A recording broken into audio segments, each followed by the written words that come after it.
TMI지만 우리 일청년부 임원들에게는 임원 그룹명이 있습니다.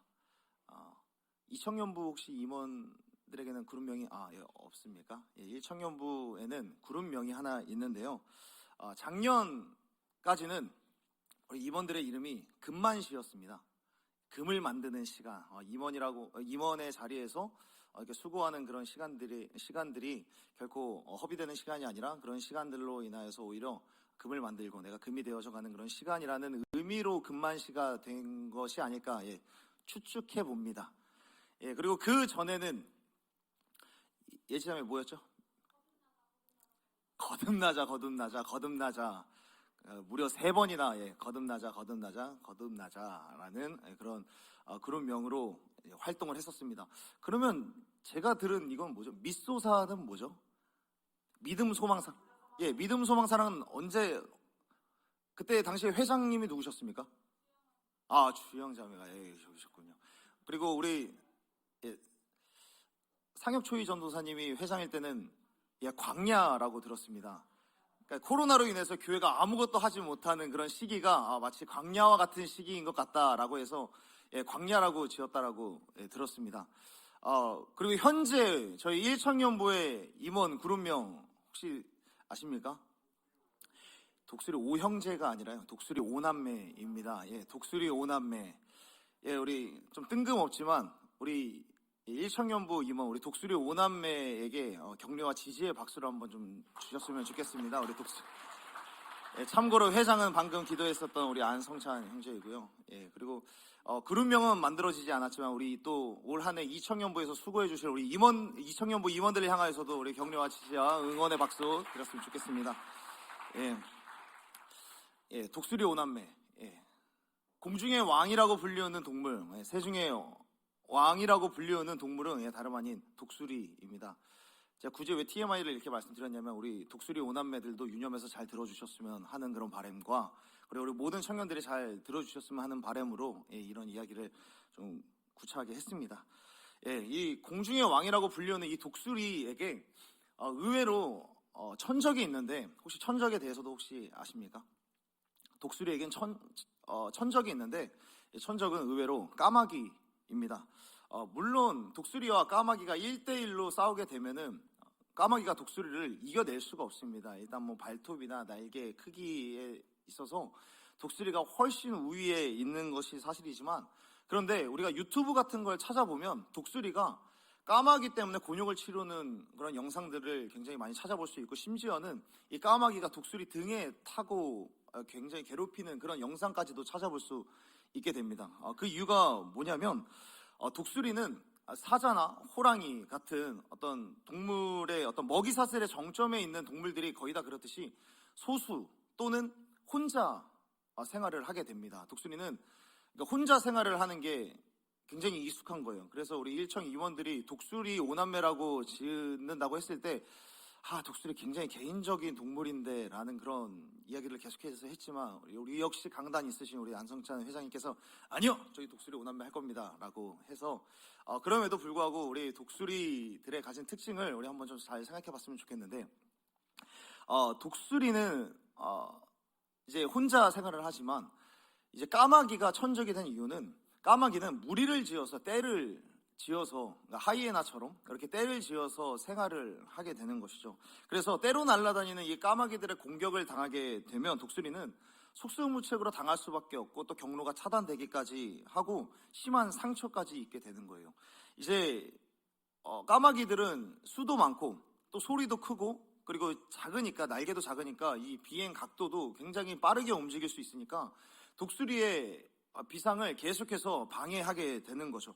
그런데 이런 독수리인데 그럼에도 이 독수리를 공중의 왕이라고 불려질 수 있는 이유는 이 독수리는 이 까마귀의 이런 위협과 이런 방해를 벗어나게 되는데 굉장히 손쉬운 방법으로 이것을 벗어나게 됩니다. 생각보다 아주 간단한 방법으로 이런 까마귀들의 공격을 피해낼 수 있는데 그 방법은 까마귀가 감히 따라오지 못할 정도의 높이까지 비상하게 되는 겁니다. 지구상에 존재하는 새들 중에 상공 3,000m 이상까지 날아오를 수 있는 새는 독수리가 유일합니다. 독수리는 3,000m 상공 이상에까지 올라가도 버틸 수 있는 튼튼한 장기가 있고요. 그리고 그곳에서도 견딜 수 있는 강한 깃털이 있습니다. 희박한 산소를 견뎌내고 그것을 소화해낼 수 있는 튼튼한 심장이 있기 때문에, 튼튼한 신체가 있기 때문에 3,000m 이상까지 올라가게 되면 더 높이 계속해서 비상할 때에 독수리가 계속해서 위를 향해서 올라가는 그 모습을 까마귀는 그냥 망연자실하게 쳐다볼 수밖에 없는 것이죠. 그리고 독수리는 하늘 위로 올라가다가 자신을 따라오다가 더 이상 따라오지 못하는 그런 까마귀들을 흘낏 쳐다보고 더 하늘 위에 하늘로 비상하게 되는 것입니다. 이러한 독수리의 모습은 기도하는 우리의 모습, 예배하는 우리의 모습, 그리고 신앙을 지키는 우리의 삶에서 굉장히 중요한 점을 우리 가운데 가르쳐 줍니다. 우리도 기도하려고 하면, 또 예배를 드리려고 하면 우리의 신앙을 굉장히 잘 지켜가려고 결단을 하다가 보면은 우리 사람의 기도와 우리 사람의 예배는 끊임없이 꼭 까마귀와 같은 그런 장애물들을, 그리고 방해물들을 만나기 마련입니다. 그 장애물과 방해물들에는 어떤 것들이 있습니까? 우리 청년들 같은 경우에는 그런 경우가 있습니다. 굉장히 내가 싫어하고 별로 못마땅해 할 만한 그런 친구가 저 앞에서 은혜 받고 있으면 그게 그렇게 걸리적거리는 겁니다. 이것을 해결하는 데 있어서는 굉장히 충만 형제와 하민 형제 둘이 서로 그래 네가 그렇다 내가 그렇다 그렇게 얘기하는 것 같은데, 이러한 모습을 해결할 수 있는 방법은 굉장히 간단합니다. 내가 그 사람보다 앞에 앉아 있으면 되는 겁니다. 내가 그 사람보다 조금 더 일찍 와 있으면 되는 겁니다. 그래서 이러한 사실 별것 아닌 문제들을 해결하는 데에는 굉장히 손쉬운 방법이 들어가는 것이죠. 그래서 우리들은 예배 시간에 일찍 오는 것, 그리고 앞에 앉는 거는 의외로 우리의 신앙생활에 굉장히 많은 도움이 됩니다. 사실 이런 문제 말고도 우리의 진로, 우리의 어떤 연애하는 부분에 있어서도 그렇고 우리의 관계적인 부분에 있어서도 그렇고 참 많은 이런 문제들이 우리 가운데, 우리가 예배하려고 하면, 우리가 기도하려고 하면, 우리가 신앙을 지켜나가려고 하면 이런 것들이 꼭 장애물로 우리 가운데 오게 됩니다. 그래서 내 인생 가운데 사실 진로나 사실 이런 연애나 어떤 관계 문제들, 그리고 또 입시의 문제들, 그런 문제들은 사실상 따지고 보면 내일의 문제가 되는 것이거든요. 근데 이런 내일의 문제로 인해서 내일의 진로, 내일의 어떤 불안함들, 내일의 어떤 두려움들, 이런 것들로 인하여서 오늘의 예배가 우리들은 끊임없이 방해가 될 수 있다는 것입니다. 누군가는 이야기하죠. 우리가 나아가는, 우리가 간절히 기다리는 내일에도 우리 하나님께서는 반드시 기다리고 계시고 우리를 반겨주시고 우리에게 역사해 주실 것입니다. 그러나 하나님을 만나기 위해서는 내일 그 시간에 만나는 것이 아니라 오늘 하나님을 만나는 것이 더 중요한 것이죠. 그렇기 때문에 우리들은 까마귀가 계속해서 다가오는 것들에 대해서 우리들은 그것을 신경 쓰지 않고 앞으로 나아갈 수 있어야 하는데, 우리가 어떻게 그것이 가능한가? 이사야 40장 31절에서 말씀을 하고 있습니다. 이사야 40장 31절의 말씀 우리 다 함께 읽어봤으면 좋겠습니다. 함께 읽겠습니다. 시작. 오직 여호와를 앙망하는 자는 새 힘을 얻으리니 독수리가 날개치며 올라감 같을 것이요 다른 박질하여도 곤비하지 아니하겠고 걸어가도 피곤하지 아니하리로다. 아멘. 올 한 해를 시작하는 지금 이 시점에서 여러분들의 예배와 그리고 기도와 신앙을 끊임없이 방해하기 위하여서 사단은 우리 가운데 수많은 까마귀 떼를 보낼 것입니다. 그러나 우리가 여호와를 앙망할 때 우리 하나님께서는 우리를 하늘 위에 하늘로 밀어 올려주시는 그 능력을 믿으면서 그 모든 시험으로부터 자유해지는 저와 여러분이 되기를 간절히 소원하고 축복합니다. 여러분의 날개 가운데 하늘 위에 하늘로 올라갈 수 있도록, 모든 악한 영의 방해가 쫓아오지 못하도록 하나님께서는 그 영역까지 우리를 올려주실 것을 믿는 저와 여러분이 되기를 간절히 소원합니다. 그렇기 때문에 우리들은 날마다 이렇게 기도할 수 있어야 합니다. 신실하신 하나님, 독수리처럼 하늘 위로 주님께서 기뻐하시는 수준까지 내가 올라가 하나님을 예배하게 하여 주옵소서. 이렇게 예배하고 이렇게 기도하고 이렇게 찬양하고 이렇게 여러분들의 신앙을 지켜나가는 저와 여러분이 되기를 간절히 소원하고 축복합니다. 그렇다면 하늘 위에 하늘로, 하나님께서 우리들을 하늘 위에 하늘로 올라가게 해주신다라고 하는데, 독수리가 날개친 같이 올라가게 해주신다라고 하는데, 그렇다면 하늘 위로 올라가기 위해서 우리들이 해야 할 것은 무엇일까? 그것에 대하여서 오늘 함께 나눠보기를 원합니다. 하늘 위에 하늘로 올라가기 위하여서 우리들이 갖춰야 하는 모습들, 내 믿음과 내 신앙, 우리들의 영적인 스케일이 더욱더 비상하기 위해서 우리들은 어떻게 해야 될까? 정확하게 1년 전입니다. 1년 전에 1월 8일에 2023년 1월 8일에 오늘의 본문으로 제가 방금 말씀드렸던 이 주제로 동일한 말씀을 여러분들 가운데 전해 주었습니다. 혹시나 기억하시는 분들은 기억하시는지 모르겠지만 한 해를 시작하는 이 시점에서 2024년도를 시작하는 이 시점에서 우리들은 어떠한 영적인 목표를 가져야 하는가, 우리 공동체는 어떤 방향으로 나아가야 하는가에 대해서 말씀을 드렸습니다. 그러면서 신앙에 있어서도 믿음에 있어서도 우리가 경건의 생활을 이루어가는 데 있어서도 우리가 최선의 결과 또 최고의 결과를 내기 위하여서는 반드시 어떤 일정한 원칙과 원리, 곧 신앙의 정석과도 같은 그런 모습을 갖춰야 하는데 그 말씀이 오늘 본문에 담겨 있다라는 그런 말씀을 전해 주었습니다. 처음 듣는 것만 같은 그런 표정을 지어주시는 분들, 오늘 이 시간에 다시 한번 깨닫고 신앙의 정석의 모습들을 갖춰가는 저와 여러분이 되었으면 좋겠습니다. 그러면서 오늘 본문 말씀을 이야기를 하면서 칼빈 선생님이 말한 피에타스, 경건이라는 것을 지키기 위하여서 무엇을 그릴 수 있어야 되는가, 우리 함께 손가락을 좀 높이 펴주시고 삼각형을 한번 그려주셨으면 좋겠습니다. 자, 위에서 삼각형을 한번 그려주시겠습니다. 삼각형을 한번 그려주시겠습니까? 삼각형? 크게 한번 그려주십시오. 삼각형. 다행입니다. 제가 작년에도 똑같이 이야기를 한 것 같은데 요렇게 그리시는 분은 없어서 삼각형.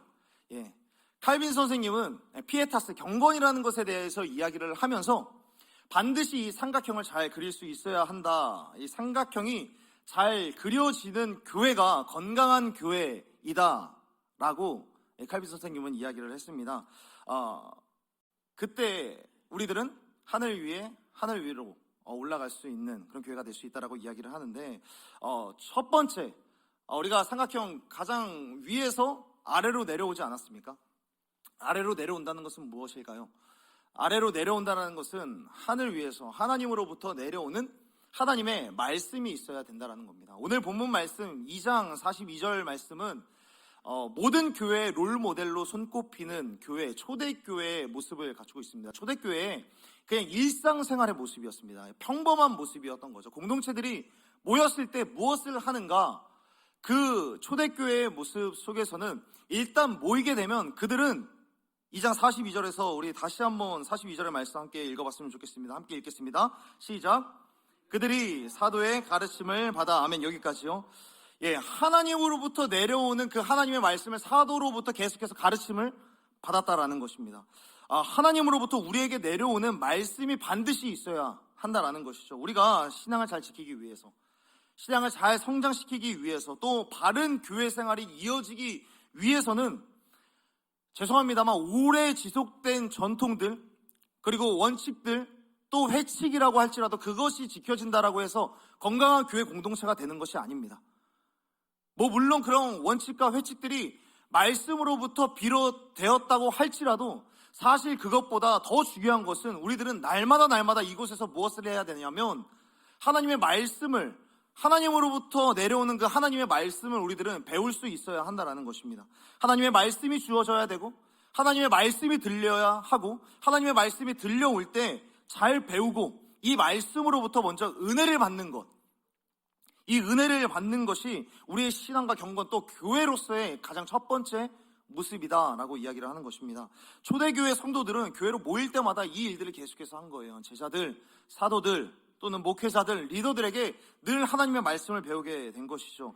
말씀을 가르쳤다라는 것, 사도의 가르침이 있었다라는 것은 결국에 배우는 사람이 있었다라는 겁니다. 말씀을 배운다라는 것은 말씀을 배우겠다는, 말씀을 배우고자 하는 사모함, 갈급함, 내가 이 말씀에 대해서 좀 알고 싶다라는 그런 갈망이 있었다라는 것을 의미합니다. 이 사람들은 늘 이 말씀에 대해서 의구심을 가졌고 이 말씀을 연구하고 싶다, 그리고 이 말씀을 내 스스로 알지 못하니까 말씀을 가르쳐주는 누군가에게 계속해서 찾아가서 말씀에 대해서 끊임없이 배워갔다라는 것이죠. 우리 신앙의 베이스, 교회의 기본적인 베이스는 바로 말씀이다라는 것을 오늘 본문을 통해서 우리들은 배울 수 있게 되는 것입니다. 그렇게 하나님으로부터 내려오는 그런 말씀을 그들은 듣게 되었던 것이죠. 그렇게 하늘로부터 하나님의 말씀이 내려오면 그 이후에 삼각형이 어떻게 됩니까? 바로 밑변이 그려지게 됩니다. 두 번째로 그들은 하나님의 말씀을 듣고 나서는 무엇을 했습니까? 하나님의 말씀을 듣고 나서는 하나님의 말씀을 들은 사람들, 말씀을 나 혼자 배우고 나 혼자 들은 것이 아니기 때문에 말씀을 배운 많은 사람들과 함께 나누는 시간을 가졌던 것입니다. 42절에 보면 이렇게 말씀합니다. 서로 교제하고 떡을 떼며. 말씀을 읽었다면, 말씀을 배웠다면 배운 내용에 대하여서 그들 스스로 접목하는 그런 삶을 살아간 이후에 그 하나님의 말씀으로부터 은혜를 받았다라고 한다면 그 은혜 받은 삶에 대해서 계속해서 끊임없이 나누게 된 것입니다. 여러분, 우리들이 소그룹으로 직접적으로 나누어져서 우리들은 생활하고 있지 않습니까? 이제 예배 후에 우리가 마을로, 셀로 흩어져서 이제 모이게 되는데 여러분들은 그 소그룹에서 무엇을 나눕니까? 소그룹 시간에 물론 월요일부터 토요일까지나 월요일에 무슨 거 했고 화요일에 무엇을 했고 수요일에 무엇을 했고 우리 청년들은 그런 나누는 그런 시간들이 굉장히 습관이 잘 되어 있어서 자기의 오픈하는 것에 대해서 굉장히 잘 훈련이 된 것 같습니다. 그런데 이 훈련들, 나의 것을, 나의 삶을 나누는 거에 대해서 서로에 대해서 아는 것은 너무나도 중요합니다. 그런데 우리 소그룹의 주 목적이 사실 이게 되어서는 안 된다는 거예요. 우리 소그룹의 목적, 서로를 아는 것에 주 목적이 있는 것이 아닙니다. 진짜 중요한 소그룹의 목적은 내가 지난 주일에 하나님의 이런 말씀을 들었을 때 내 마음 가운데 이런 깨달음이 있더라. 이 말씀을 통해서 하나님이 나에게 이런 것을 원하시는 것 같더라. 말씀으로부터 주어진 그 은혜를 가지고 지난 한 주간 내가 어떻게 살아갔는지에 대해서 나눌 수 있어야 되는 거예요. 하나님의 말씀을 듣고 이런 말씀대로 살아가야겠다라고 나는 결단을 했고, 그리고 이 말씀을 지키기 위해서 나는 이렇게 치열하게 나는 연습했고 훈련했고 이렇게 살아가 보니까 정말 나의 영혼 가운데 채워짐이 있고 만족함이 있더라. 또는 내가 이렇게 치열하게 몸부림쳐 봤는데 사실 잘 안 되더라. 그리고 때로는 이 말씀이 정말 나에게 주어진 것이 맞나? 라는 그런 의심조차 들더라. 이런 이야기들, 내가 말씀을 지켰을 때의 유익함과 말씀을 지키지 못했을 때의 자신의 연약함들을 끊임없이 나눌 수 있어야 되는 것이 교회 공동체의, 그리고 특별히 소그룹의 목적이라는 것이죠. 이러한 모습들, 내가 지켰을 때 변화되어져야 하는 부분들도 보여지는 것이고, 내가 지키지 못했을 때의 연약함들을 이야기를 하면서 함께, 잠시 뒤에 이야기를 하겠지만 기도의 내용들을 되게 구체적으로 사실적으로 이야기를 나누는 것이 우리 소그룹의 나눔이 되어야 한다는 것입니다. 무엇보다 중요한 것은 이 나눔의 가장 중요한 매개체는 말씀이 되어야 된다는 거죠. 내가 지난주에 들었던 말씀, 하늘로부터 들려왔었던 하나님의 말씀, 그 말씀을 토대로 우리들은 나눌 수 있어야 한다는 것입니다. 그리고 나서 이 말씀의 나눔들, 서로 교제하는 것, 이 교제를 할 때 무엇을 하면서 교제를 했다라고 말씀하고 있습니까? 떡을 떼면서라고 말씀을 하고 있습니다. 교회에서 밥을 먹는 교제, 교회 안에서 밥을 먹는 교제는 정말 매우 중요한 필수적인 요소입니다. 우리 예수님이 이 땅에서 사역하면서 너무너무 중요하게 생각하셨던 사역이 바로 식탁의 교제요, 나눔이셨습니다. 늘 먹으면서 이야기를 했고, 그리고 그 자리를 조금도 불편하게 여기시지 않으셨습니다. 마르다와 마리아에게도, 삭개오에게도, 그리고 하물며 십자가를 지시기 전에도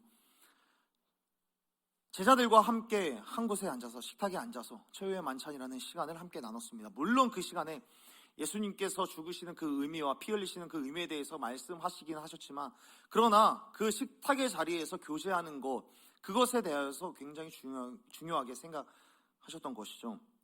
그러므로 제가 우리 일청 청년들에게 조사를 하나 했는데요.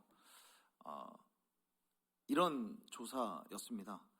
유주열 목사님의 신방이 필요하십니까? 라는 그런 질문이었는데요.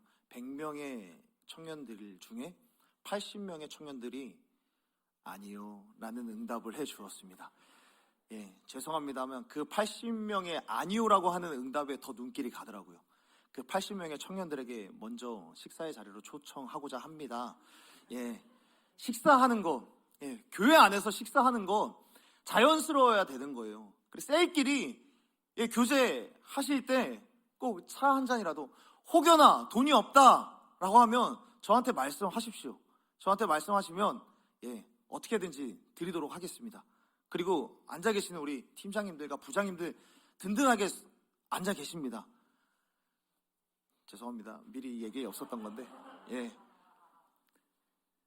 셀끼리, 마을끼리, 그리고 리더들끼리도 그렇고, 그리고 이번 단장들끼리도 그렇고, 임원들끼리도 그렇고 모여서 커피 마시고 밥 먹으면서 서로 말씀을 주제로, 그리고 말씀으로 살아왔었던 그 은혜를 주제로 함께 교제를 하는 그런 모습들, 그렇게 교제를 할 때 우리들은 더욱더 하나님께서 기뻐하시는 하늘 위에 하늘로 올라가는 그런 공동체가 될 수 있다라는 것을 우리 가운데 말씀해 주고 있습니다. 그리고 세 번째로 우리 가운데 어떻게 말씀을 합니까? 42절의 말씀 우리 다시 한번 읽도록 하겠습니다. 읽겠습니다. 시작. 그들이 사도의 가르침을 받아 서로 교제하고 떡을 떼며 오로지 기도하기를 힘쓰니라. 아멘. 그리고 47절에서도 이렇게 말씀합니다. 하나님을 찬미하며, 여기에서 기도하기를 힘썼다라고 이야기를 하고 있고, 하나님을 찬미했다, 하나님을 찬송했다라고 이야기를 하고 있습니다. 여기에서 기도와 찬송이라는 것은, 중요한 것은 기도했다라는 것, 찬송했다라는 것도 너무나도 중요하지만 무엇보다 이 기도와 찬송이라는 것은 어떤 대상이 있다라는 거죠. 하나님을 향해서 올려드리는 것이 있었다라는 겁니다. 하나님으로부터 하나님의 말씀이 떨어지고 그 하나님의 말씀이 성도들 간에 나눔이 되어지고, 그렇게 나누었던 내용들을 가지고 다시금 함께 힘을 합하여서 기도하고 찬송하고 하나님 앞에 올려드리는 시간들이 있었다라는 겁니다. 이들은 방금 전에도 말씀드렸다시피 성도의 교제 속에서 자신이 잘 지켰던 바, 그런 것들도 있었고, 지키지 못하여서 연약하여서 무너진 것들도 있었다라고 이야기하지 않았습니까?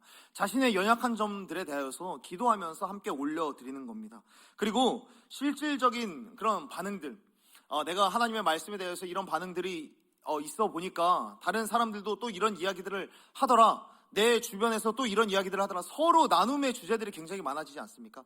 그렇게 나눔했었던 그런 사람들을 같이 모여서 자신들에게 말씀을 주신 그 하나님을 향하여서 자신의 삶을 올려드리는 거예요. 같이 하나님의 은혜를 입은 어떤 누군가가 있더라, 진짜 우리 같이 함께 나눠보자, 데리고 와서 함께 주의 일들에 힘 쓰는 겁니다. 말씀으로 은혜를 입은 자들끼리 함께 모여서 여러의 사역의 자리로 나아가서 헌신하고 봉사하고, 그리고 뿐만 아니라 하나님 앞에 감사한다면 감사의 의미로 하나님 앞에 헌금도 올려드리는 겁니다. 이 삼각형, 칼빈 선생님은 이것이 신앙이다라고 이야기를 하는 겁니다. 이것이 경건이다. 이런 모습이 경건을 지켜갈 수 있는 가장 기본적인 원리이자 원칙, 바로 신앙의 정석이다라고 칼빈 선생님은 이야기를 하고 있는 것입니다. 그렇기 때문에 사랑하는 여러분, 이 삼각형을 꼭 반드시 기억하셨으면 좋겠습니다. 새해를 열고 새해를 시작하는 사랑하는 여러분들에게 주의 이름으로 축복합니다. 하나님으로부터 내려오는 하나님의 말씀이 여러분들의 영혼 가운데 충만하기를 간절히 소원하고 축복합니다. 말씀으로 나눔과 교제가 친밀하게 이루어지는 우리 온사랑교회 모든 청년들이 다 될지어다. 아멘. 하나님 앞에 올려드려지는 기도와 봉사, 헌신이 우리 교회를 더욱더 든든하게 세워갈 줄로 믿습니다. 이렇게 신앙의 정석을 잘 따라감으로써 우리 개개인의 영적인 생활과 교회의 모습들이 더욱더 단단히 세워질 수 있다는 것입니다. 이런 모습들이 교회의 롤 모델이 되어야 되는데, 그렇다면 사랑하는 여러분, 예루살렘 교회, 초대교회라고 불려지는 이러한 모습들, 이 말씀이 들려지고, 그래서 이 말씀으로부터 은혜를 받고, 그리고 이 말씀의 은혜를 나누고, 그리고 함께 하나님 앞에 헌신을 했었던 이 예루살렘 교회, 그렇다면 이러한 삶을 살아갈 수 있었던 힘은 과연 무엇이었을까를 함께 또 생각을 해봤으면 좋겠습니다. 우리들도 지금 이 시간에 다 들었습니다.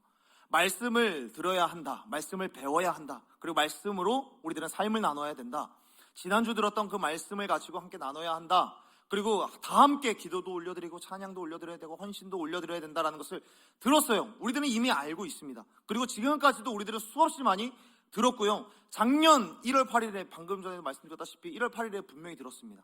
그런데 이러한 모습이 우리 삶 가운데 온전히 자리 잡는 것이란 그렇게 쉬운 일은 아니라는 겁니다. 그런데 예루살렘 교회는 이 일이 가능했어요. 가능한 이유는 과연 무엇이었을까요? 이들이 이러한 경건의 삼각형, 이 삼각형을 잘 그릴 수 있고 잘 지킬 수 있었던 그 힘, 근원, 원동력은 과연 무엇이었을까? 그것을 한번 생각해 봤으면 좋겠습니다. 오늘 2장 42절의 말씀, 2장 42절의 말씀 이전에 어떤 일들이 일어나고 있습니까? 2장 42절에 보면 41절에 이르기까지 베드로의 설교가 이어집니다. 베드로의 설교가 이어지고 이 설교로 인하여서 3,000명이나 세례를 받는 그런 역사가 일어납니다. 그리고 그 이전에는 방언이 일어납니다. 그 말은 무슨 말일까요?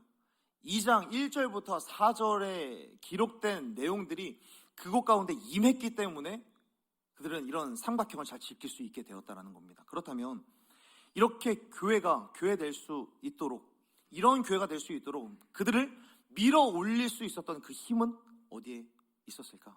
우리 2장 1절부터 4절까지의 말씀을 우리 한번 읽어봤으면 좋겠습니다.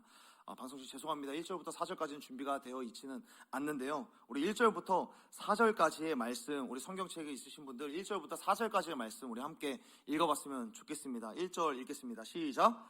오순절날이 이미 이름에 그들이 다 같이 한 곳에 모였더니 호련히 하늘로부터 급하고 강한 바람 같은 소리가 있어 그들이 앉은 온 집에 가득하며 마치 불의 혀처럼 갈라지는 것들이 그들에게 보여 각 사람 위에 하나씩 임하여 있더니 그들이 다 성령의 충만함을 받고 성령이 말하게 하심을 따라 다른 언어들로 말하기를 시작하니라. 아멘. 사도행전 2장 그들이 올라갈 수 있었던, 그들이 독수리가 하늘 위에 하늘로 올라갈 수 있듯이 교회가 교회로서 계속해서 올라갈 수 있었던 그 힘은 과연 무엇이었는가? 2장 1절부터 4절에 이르기까지 성령의 충만함이 그들과 함께 했다라고 기록을 하고 있습니다. 초대교회가 이런 일들, 경건의 삼각형이 이루어질 수 있었던 근원적인 힘은 그들의 열심, 그들의 어떤 태도, 그런 것들이 아니라 그들을 그렇게 가능하게끔 만들었던 성령 하나님의 밀어 올리시는 힘이 있었다라는 것입니다. 그래서 이때 임한 성령 하나님의 특징에 대해서 함께 살펴보았으면 좋겠습니다. 이때 임한 그들이 그런 삼각형을 잘 그릴 수 있도록 밀어 주었던 그 성령의 힘의 정체는 무엇이었을까? 오늘 2장 3절의 말씀에 보면 성령을 이렇게 표현을 하고 있습니다. 3절의 말씀에 보면 이렇게 말씀합니다. 마치 불의 혀처럼 갈라지는 것들이 그들에게 보여 각 사람 위에 하나씩 임하여 있더니, 성령이 임했는데 성령을 무엇으로 표현을 하고 있습니까? 성령의 불이 임하였다라고 이야기를 하고 있습니다. 성령의 불이 임하였던 것입니다. 우리 두 손을 가슴에 얹고 따라서 해주시면 감사하겠습니다. 성령의 불이 임하게 하여 주옵소서. 성령의 불이 임하게 하여 주옵소서. 아멘. 구약 성경과 신약 성경 전체에서 성령의 불이라는 것, 하나님의 영의 불이라는 것은 모든 것을 태우고 모든 것을 정화시키는 정화의 불이자 소멸의 불입니다. 히브리서 12장 29절에서도 우리 하나님은 소멸하는 불이시다라고 소개를 해주고 있습니다. 하나님께서 성령이 임하는데 성령이 소멸하는 불로 임하셨다라는 것은 어떤 의미가 있을까요? 성령의 불로 임하셨다라는 것은 불이란 탈 때만 존재한다라고 이야기를 합니다. 성령의 불이라는 것이 그곳에 임한 이유는, 불로서 임한 것은 반드시 그곳에 모여있는 사람들에게 하나님께서는 태워야 할 것이 있다라고 생각을 하셨던 거예요. 태워야 할 것이 있다. 이 성령의 불로서 그들 안에 있는 어떤 거를 소멸을 시켜야겠다라고 생각하셨기 때문에 그곳에 성령의 불을 보내셨다는 것이죠. 하나님께서는 제자들의 무언가를 태우고 싶으셨던 것입니다. 그렇다면 하나님께서는 무엇을 태우시기를 원하셨을까? 사도행전 2장 한 장 앞에 보면, 이제 1장에 보면 예수님은 성령 받기 전에 이런 말씀을 하세요. 예수님께서 부활하시고 나서 이제 제자들 앞에 보이시고 하늘로 올라가시기 전에 예수님께서 명령을 하시는데 이렇게 명령을 하세요. 너희들은 예루살렘을 떠나지 말고 너희가 내게 들은 대로 행하라. 주님께서는 성령을 받기 위하여서 먼저 어디를 떠나지 말라라고 명령하셨습니까? 예루살렘을 떠나지 말라라고 말씀합니다. 이것이 사도행전에서 첫 번째로 나오는 주님의 명령입니다. 그렇다면 예수님께서는 왜 굳이 제자들에게 이 예루살렘을 떠나지 말라라고 말씀하셨을까요? 아니면 며칠 뒤에 이곳으로 모여서 나에게 기도해라라고 이야기하실 수도 있었을 텐데 왜 굳이 이 예루살렘이라는 곳을 정확하게 찍어서 이곳을 떠나지 말라라고 말씀하셨을까요? 여러분, 제자들에게 있어서 예루살렘이라고 하는 이 도시, 이 공간은 그들에게 있어서 절대 축복의 자리가 아니었습니다. 그들에게 예루살렘이라는 곳은 어떤 모습이었는가? 그들의 비겁한 모습이 적나라하게 각인되어 있는 곳이, 그리고 적나라하게 남아있는 곳이 바로 예루살렘이었습니다. 베드로가 예수님을 부인했던 곳도 예루살렘이었고, 제자들이 예수님을 버리고 도망한 곳도 다 예루살렘이었습니다. 그리고 예수님께서 십자가를 지신 곳도 예루살렘이었고, 예수님께서 십자가를 지실 때 다 예수님을 뒤로 하고 달아났었던 그 실패가 남아있는 곳이 예루살렘이었고, 그 예루살렘 골목골목마다 그들의 실패가 머물러 있는 겁니다. 실패가 각인된 아픔의 자리였다라는 거예요. 여러분, 한때 너무너무 좋아했던 사람과 뼈 아픈 이별, 가슴 아픈 이별을 하고 나서는 그 사람과 자주 갔었던 카페를 갈 수가 없는 것이죠. 사람에게는 공간이 주는 함의와 의미가 있습니다. 아픔이 있는 거예요. 내가 정말 어려웠었던, 내가 아픔을 겪었던 장소는 다시 가지를 못하는 거죠. 제가 청소년기를 보낸 강원도 철원이라는 곳은 골목이 굉장히 많이 있습니다. 길을 가다가 골목을 지날 때면 늘 긴장을 하고 가야만 했습니다. 왜냐하면 그곳에는 언제나 양아치 형님들께서 담배를 피면서 우리들을 맞이해주고 있었기 때문입니다. 저희도 참 멍청한 게 그냥 골목이 보이면 그냥 가면 되는데 꼭 뭐가 있나 확인을 해요. 확인을 하면 그곳에 계시는 우리 형님들이랑 눈을 마주쳐요. 그러면 꼭 들어오라 그래요. 일로 와. 환대해주죠.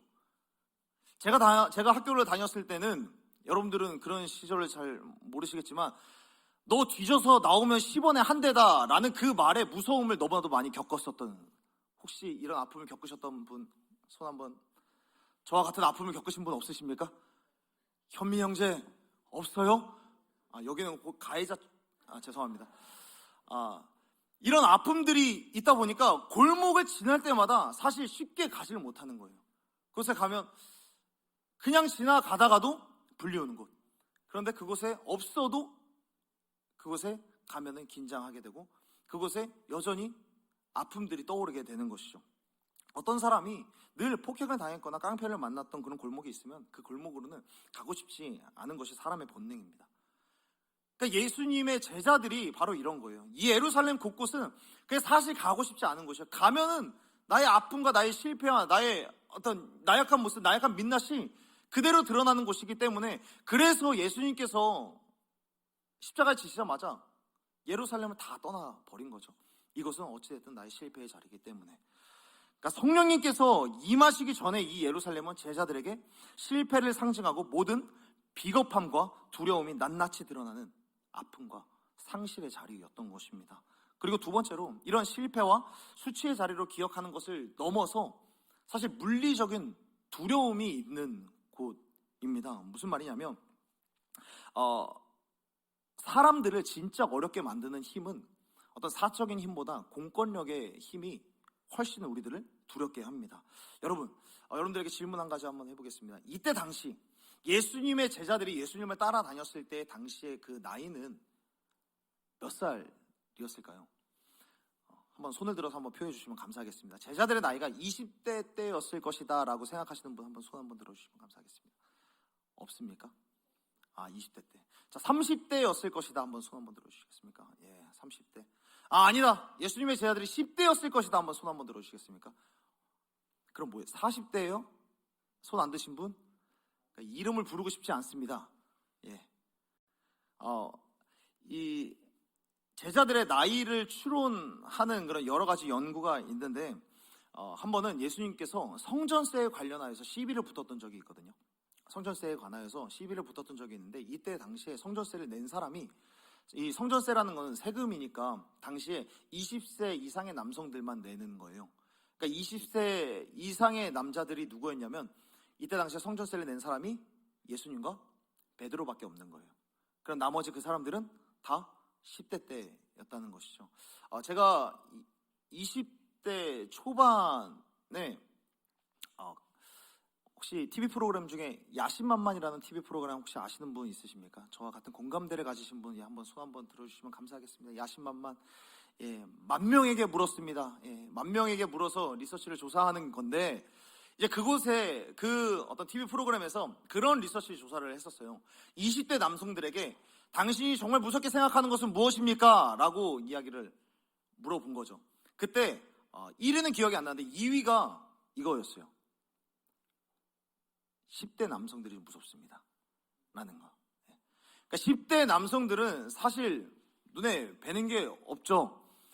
그냥 자기가 감정, 자기가 느끼는 대로 그냥 생각하고 또 자기가 생각한 대로 행동하고 뒤를 생각을 하지 않습니다. 그런데 그런 아이들조차도, 앞이 보이지 않는 그런 아이들조차도 얌전한 고양이처럼 되는 데가 어디일까요? 공권력 앞에 있을 때 그들은 순한 양이 되어집니다. 우리 어떤 판사님이죠? 안 돼! 돌아가! 아니야! 안 봐줘! 공권력 앞에 있을 때, 판사님 앞에 있을 때 그들은 순한 양이 되는 겁니다. 경찰들 앞에 있을 때, 우리 마동석 형님과 같은 그런 형사가 앞에 있으면은 그들은 아무 말도 못하는 거죠. 특히나 또 군대에 갔을 때 우리들은 굉장히 작아지게 됩니다. 그리고 사회 어떤 조직에 갔을 때에도 사실 자기보다 물리적인 힘이 굉장히 약해 보이는 부장님이나 어떤 대리님, 과장님 앞에서 우리들은 아무 소리를 하지 못하는 거예요. 그러니까 공권력이 가진 힘이 이렇다는 거예요. 그러니까 이 당시에 예루살렘은 어떤 사람들이 있었습니까? 이 제자들, 예수님의 십자가를 따라가려고 하는 그 제자들을 끊임없이 잡아들이기 위하여서 곳곳에 공권력들이 다 배치가 되어 있었습니다. 경찰들이 있었고 군인들이 있었고 종교 지도자들이 있었고 다 법정에 세우기 위하여서, 그러니까 그것들을 물리적으로 무서우니까 그 예루살렘을 피할 수밖에 없는 것이죠. 그러니까 현상수배범으로 지목하고 위협을 하니까 그들에게는 무서울 수밖에 없는 것이죠. 그러니까 그들에게 있어서 예루살렘은 그런 곳이었어요. 실패와 또 수치의 자리, 비겁함이 드러나는 그런 자리를 넘어서서 실제로도 무서운 자리였어요. 그러니까 예수님께서 너희들 예루살렘에 남아있어라 라고 했을 때 그들은 얼마나 막막했어요. 나 빨리 도망가고 싶은데 예루살렘에 남아있으라니 우리 어떻게 해야 돼? 그런 곳, 그리고 계속해서 자신을 패배자로 만드는 그런 머무는 자리, 신앙에 있어서도 나약한 빛나 그대로 드러나는 자리, 그런 자리인 것을 우리 예수님께서도 분명히 아셨을 거예요.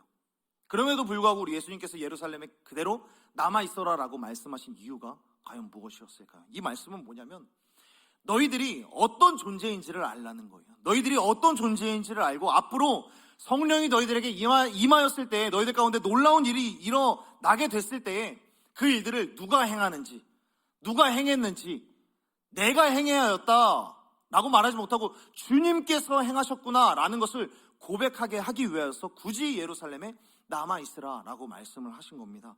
주님께서는 우리에게 왜 이런 실패의 자리, 어려움의 자리에 끊임없이 놔두고 그리고 직면하게 하실까? 여기에는 놀라운 기도의 비밀, 놀라운 신앙의 비밀이 숨겨져 있습니다. 여러분, 이런 말이 있습니다. 명의는 치료를 하기 전에 진단을 한다. 굉장히 간단한 원리죠. 명의는 치료를 하기 전에 진단을 한다. 치료를 하기 전에, 너무 간단하고 당연한 말입니다. 치료를 하기 전에 정확한 치료를 하기 위해서는 정확한 진단이 있어야 됩니다. 정확한 진단이 있어야 그리고 정확한 치료를 할 수 있는 것이죠. 정확하고 완전한 치료를 위하여서 영적인 질병과 그들이 갖고 있는 패배의 증상들을 더 명확하게 깨닫게 해주시기 위해서 그 자리에 그대로 남아있으라는 겁니다. 인생의 상처와 두려움과 수치와 막연함이 그들 가운데 예루살렘이라고 하는 공간에 가득 있었을 때 예수님의 진단이 시작이 되고 있는 겁니다. 여러분, 우리 역시 예배할 때 이런 경우들이 있습니다. 내가 뜨겁게 기도하려고 하는데, 내가 뜨겁게 찬양하려고 하는데, 이제 예배 드릴 때 하나님께 막 집중할 수 있을 것만 같은데, 어떤 영적인 고속도로를 계속해서 타고 있는 것만 같은데 갑자기 어떤 과석 방지턱을 만난 것만 같이 기도가 탁 막히는 때가 있습니다.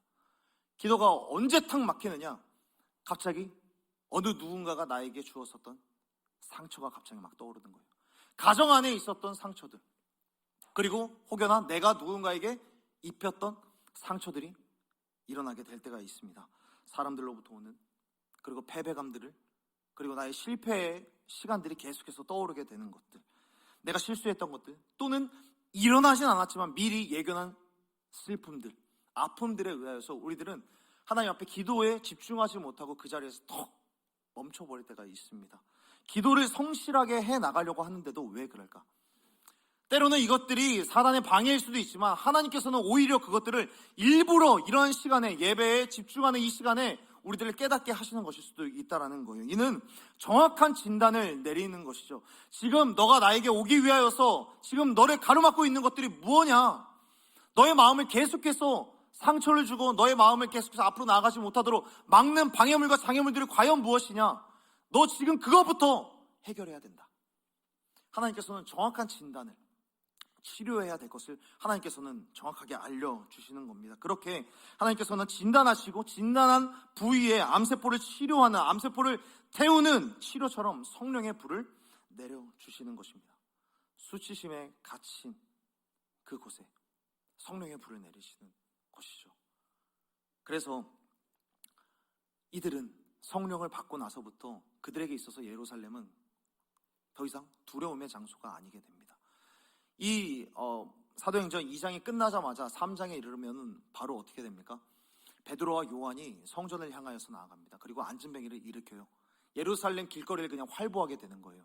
지금까지는 두려움의 자리였는데, 어디 나가지도 못하는 그런 곳이었는데, 성령을 받고 나서 내가 이곳이 더 이상 두려운 곳이 아니다, 이곳에서 더 이상 나를 옥죄어 오는 것이 아니다 라는 것을 깨닫게 되자마자 밖에 나가서 오히려 하나님의 능력을 선포하는 그런 일들이 일어난다는 겁니다. 사랑하는 여러분, 기도할수록 문제에 정직하게 직면하게 되는 거룩한 성령의 역사가 있기를 축복합니다. 여러분들에게 있는 문제들 방해일 수도 있지만 오히려 그 문제가 계속해서 떠오를 수 있는 것은 하나님께서 성령의 불로 치유하기 위하여서 이것을 오히려 뛰어넘을 수 있도록 힘 주시기 위하여서 우리들 가운데 생각나게 해주시는 것인데, 그것으로 좌절하지 말고 그것을 성령의 불로 불태워 주옵소서 하나님 앞에 간절히 기도하며 그 직면한 문제들을 뛰어넘고 나아가시는 저와 여러분이 되기를 간절히 소원하고 축복합니다. 주님이 진단해 주시는 그 문제가 성령의 소멸하는 불로 깨끗하게 타버리는 역사가 있게 되기를 간절히 소원하고 축복합니다. 하나님 오셔서 우리 가운데 있는 질병과 두려움과 막연함과 어려움을 성령의 불로 태워 주옵소서 기도할 수 있어야 하는 것입니다. 그렇기 때문에 여러분들에게 축복합니다. 성령 하나님, 내 일에 대한 두려움과 내 능력에 대한 막연함과 내 영적인 중독을 태워 주옵소서, 모든 악한 영들을 다 태워 주옵소서, 이렇게 기도할 수 있어야 하는 것입니다. 내 안에 있는 하나님이 기뻐하시지 않는 악한 습관들, 악한 언어들, 하나님이 원하시지 않는 부정적이고 우울한 것들은 다 성령의 불로 타버리는 역사가 있게 되기를 간절히 소원하고 축복합니다. 성령의 불이 이렇게 임한 겁니다. 성령의 불이 자신들의 문제 하나씩 다 짚고 태우고 다시 한번 거듭나는 그런 시간들을 갖게 되는 것입니다. 그리고 또 한 가지 살펴볼 만한 것은 성령의 불이 누구에게 임하였는가 하는 것입니다. 성령의 불이 누구에게 임하였는가? 우리 2장 3절의 말씀을 다시 한번 읽어봤으면 좋겠습니다. 2장 3절의 말씀입니다. 함께 읽겠습니다. 시작. 마치 불의 혀처럼 갈라지는 것들이 그들에게 보여 각 사람 위에 하나씩 임하여 있더니. 아멘. 여기에 보면은 각 사람에게 임하였다라고 말씀하고 있습니다. 여러분, 우리가 지금 기도하면은 당연히 기도하고 있는 나에게 하나님께서 역사해 주시지, 하나님의 영이 내게 충만하게 임하시지라고 우리들은 당연하게 생각할 수 있는데, 이때 당시에는 구약의 세계관이 그대로 이어지는 거거든요. 우리들이 생각을 해봅시다. 구약의 스토리들을 한번 생각을 해보십시오.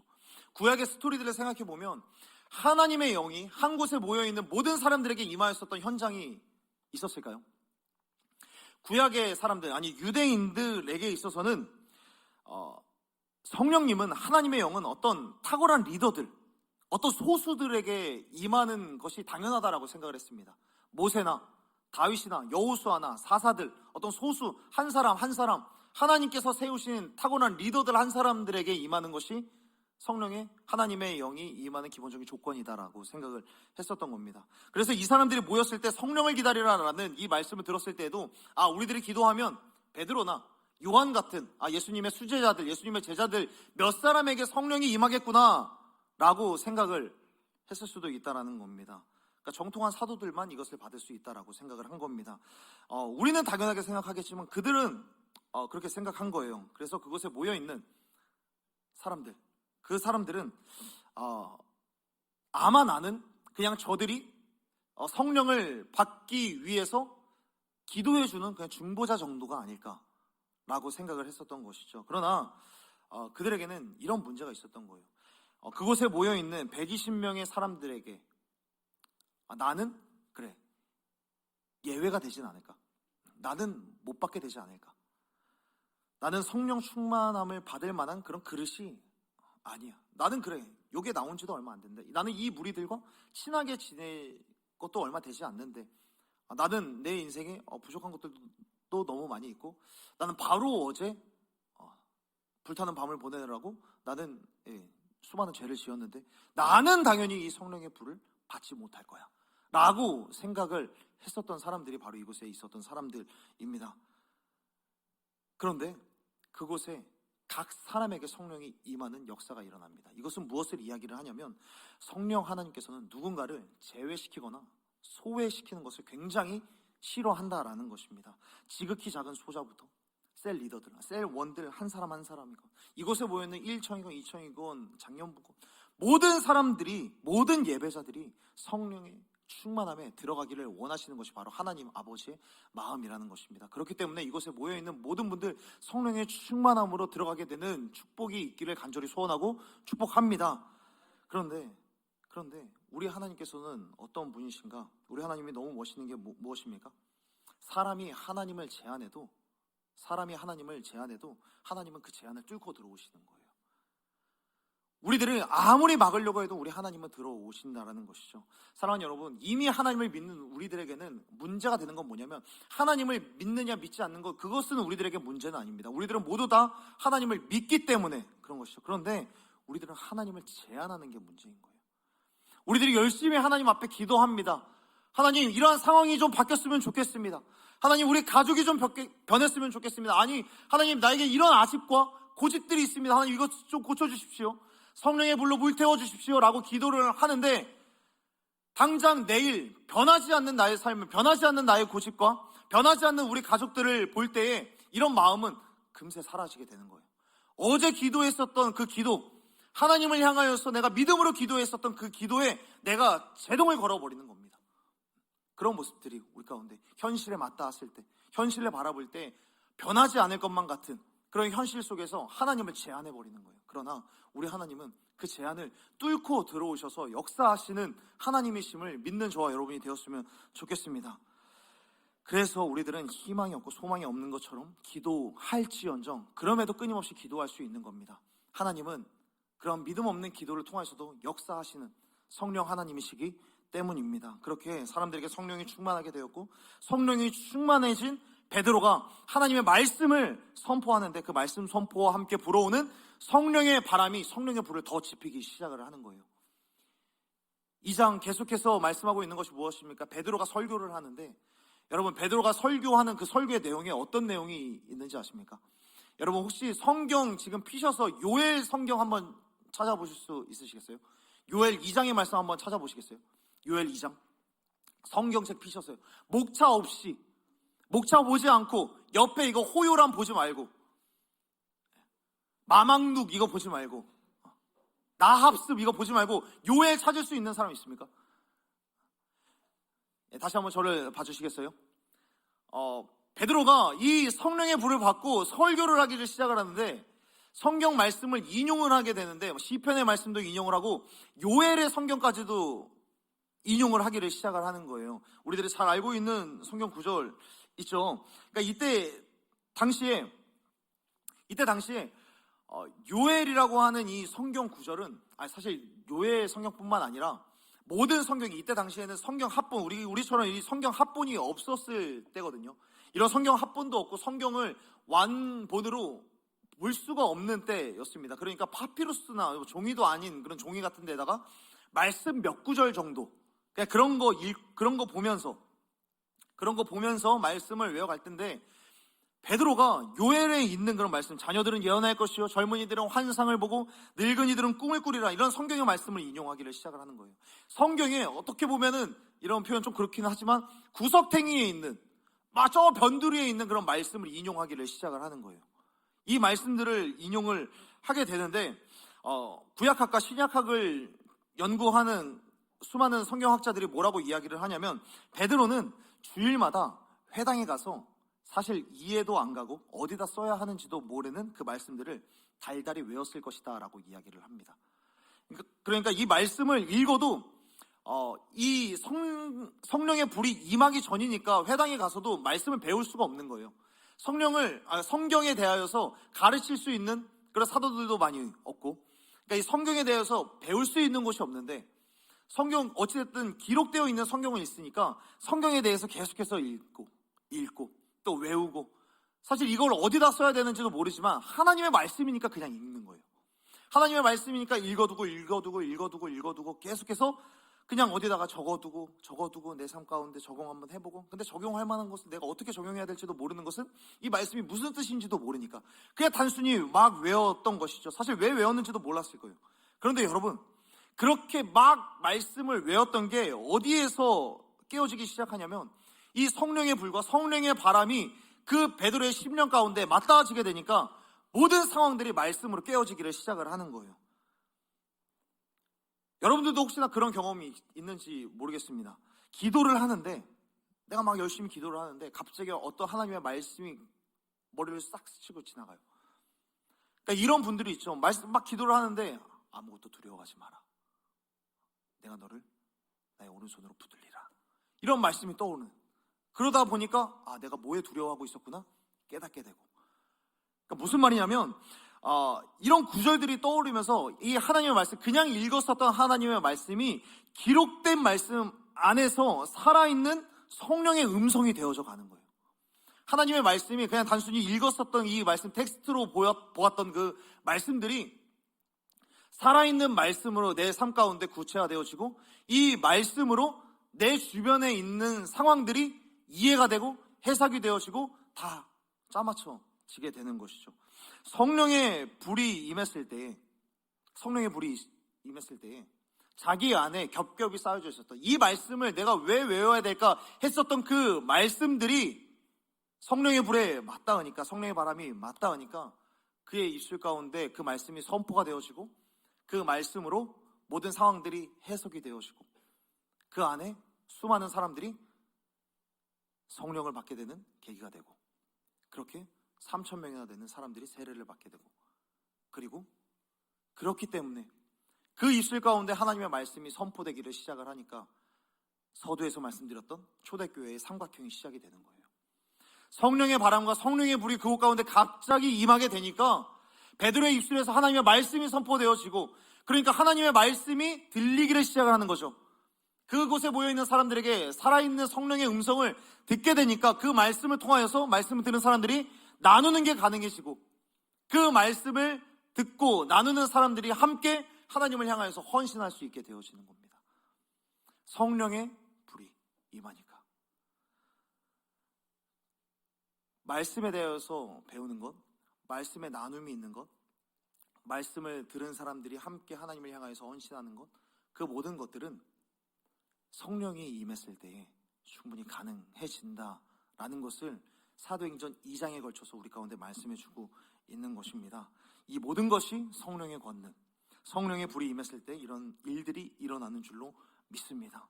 성령의 불이 임하고 성령이 이렇게 밀어 올리시는 능력으로 신앙의 정석, 곧 경건의 삼각형들을 잘 세워갈 수 있는, 그래서 하늘 위에 하늘로 비상하는 은혜가 있게 되어지는 것입니다. 말씀을 정리하겠습니다. 하나님의 손에 흙이 있었습니다. 하나님의 손에 흙이 있었고, 그 흙에 주님의 성령의 생기가 닿자 사람이 되었습니다. 그러면 살아있는 사람에게 성령의 생기와 성령의 바람과 성령의 불이 맞닿을 때 어떤 일들이 가능할까요? 주님이 흙으로 사람을 만드시고 생기를 불어넣은 이 성령의 바람에 대해서 생각할 때 우리 가운데 성령의 불이 임한다라고 생각을 해본다면 너무 못나서 하나님이 쓸 수 없는 사람 없는 것이고요. 너무 잘나서 하나님이 필요 없는 사람 없는 거예요. 이미 우리 살아있는 사람들에게 성령의 능력이 닿는다면 우리들은 믿는 자에게 능치 못함 없네 라는 그런 고백들이 우리 삶 가운데 실체화되어서 우리의 교회 공동체는 더욱더 놀라운 능력, 사단은 감히 범접지도 못할 그 하늘 위에 하늘로 비상하게 되는 놀라운 능력의 우리 청년 공동체가 될 줄로 믿는 것입니다. 우리 성령 하나님께서는 목동을 전사로 훈련시키셨고 어부를 역사상 최고의 설교가로 변화시키셨습니다. 그 변화시키신 성령께서 말씀의 사람으로, 교제할 수 있는 사람으로, 다시금 하나님 앞에 자신의 삶을 올려드릴 수 있는 그런 사람으로 변화시키실 줄로 믿습니다. 그렇게 올 한 해에도 우리들이 이 신앙의 정석들을 잘 그려갔으면 좋겠습니다. 이 삼각형의 피에타스, 이 삼각형을 꼭 기억했으면 좋겠습니다.